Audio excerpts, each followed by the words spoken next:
एक समय की बात है। गौनतूर नाम के एक गांव में एक पंडित जी रहा करते थे। उन्होंने एक साहूकार के पास 500 रुपए यह सोचकर जमा करा दिए कि जब उनकी बेटी की शादी होगी तो ये पैसे उनके काम आएंगे। देखते ही देखते समय निकलता गया और बेटी शादी योग्य हो गई।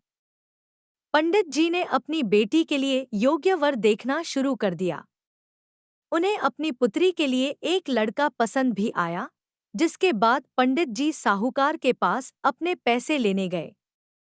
साहूकार ने उन्हें पैसे देने से इनकार करते हुए कहा, मेरे पास आपने कोई पैसे जमा नहीं कराए। आपके पास क्या सबूत है कि आपने मेरे पास पैसे रखे थे? क्या आपके पास उसका कोई लिखित प्रमाण है? साहूकार की ये बातें सुनकर पंडित जी परेशान हो जाते हैं और वे समझ जाते हैं कि साहूकार ने उनके पैसे हड़प लिए हैं। एक दिन पंडित जी मंदिर से घर लौट रहे थे, तभी उनके दिमाग में विचार आया कि उन्हें उस साहूकार की शिकायत राजा से करनी चाहिए। हो सकता है राजा इस परेशानी का कोई हल निकाल दे। पंडित जी बिना देरी किए राजा से मिलने के लिए पहुंच गए और वहां जाकर उन्होंने अपनी परेशानी राजा के सामने रखी। पंडित जी की बात सुनकर राजा ने कहा कि कल नगर के लिए हमारी सवारी निकलेगी, तुम उस समय उस साहूकार की दुकान के सामने जाकर खड़े हो जाना। राजा की बात सुनकर पंडित जी अपना झोला उठाकर घर को निकल गए। अगले दिन राजा की सवारी निकली। नगरवासियों ने उन्हें फूलों की माला पहनाई व आरती उतारी। पंडित जी राजा के कहे अनुसार उस दुकान के सामने खड़े हो गए। राजा की सवारी साहूकार की दुकान के सामने आई तो राजा ने पंडित जी को देखाकर प्रणाम किया और उनसे कहा कि आप यहाँ क्या कर रहे हैं? आप हमारे गुरु हैं, आप हमारे साथ बग्घी में चलिए।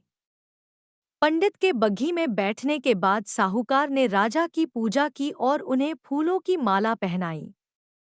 उसके बाद राजा की बग्घी आगे बढ़ गई। पंडित जी को कुछ दूर आगे जाने के बाद राजा ने बग्घी से उतार दिया और बोला कि मैंने अपना काम कर दिया है, अब आगे देखो क्या होता है। पंडित और राजा के संबंध को देखकर साहूकार सोच में पड़ गया और उसे घबराहट होने लगी कि कहीं पंडित उसकी शिकायत राजा से न कर दे। वह घर जाकर रात भर सो नहीं पाया। सुबह दुकान पर जाकर सबसे पहले साहूकार ने अपने मुनीम को पंडित जी को सहसम्मान दुकान में लाने के लिए कहा। मुनीम पंडित जी को ढूंढने निकल गया। कुछ देर बाद पंडित जी उसे नगर में एक पेड़ की छांव में आराम करते हुए नजर आए।